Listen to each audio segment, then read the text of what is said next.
దేశంలో పలు నగరాల్లో సమయం ఆదా చేసుకునేందుకు చాలామంది ఊబర్, వాలా, ర్యాపిడో వంటి క్యాబ్ సర్వీసులు ఉపయోగించే సంగతి తెలిసిందే. అయితే ఈ క్యాబ్ సర్వీసులు ఒక్కోసారి అనుకున్న టైంకి దొరకవు. ఒకవేళ దొరికినా వెంటనే డ్రైవర్లు రారు. ఈ సమస్యకు చెక్ పెట్టేందుకు Uber cab services advance tip పద్ధతిని ప్రవేశపెట్టింది. టిప్ చెల్లిస్తే తొందరగా క్యాబ్ డ్రైవర్లు వస్తారని ఊబర్ తెలిపింది. ఊబర్ ప్రవేశపెట్టిన ఈ సర్వీస్పై తీవ్ర విమర్శలు వెల్లువెత్తాయి.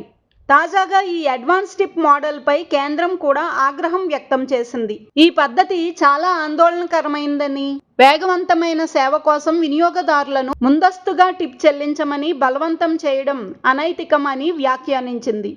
ఇది దోపిడీకి దారితీస్తుందని, వినియోగదారులు సేవలను మెచ్చి టిప్ ఇవ్వాలి, అంతేకాని ఇలా బలవంతంగా టిప్ వసూలు చేయడం సరికాదని కేంద్ర మంత్రి ప్రహ్లాద్ జోషి ట్వీట్ చేశారు. ఈ నేపథ్యంలోనే అడ్వాన్స్ టిప్ పై వివరణ కోరుతూ కన్జ్యూమర్ ప్రొటెక్షన్ అథారిటీ ఊబర్కు నోటీసులు జారీ చేసింది.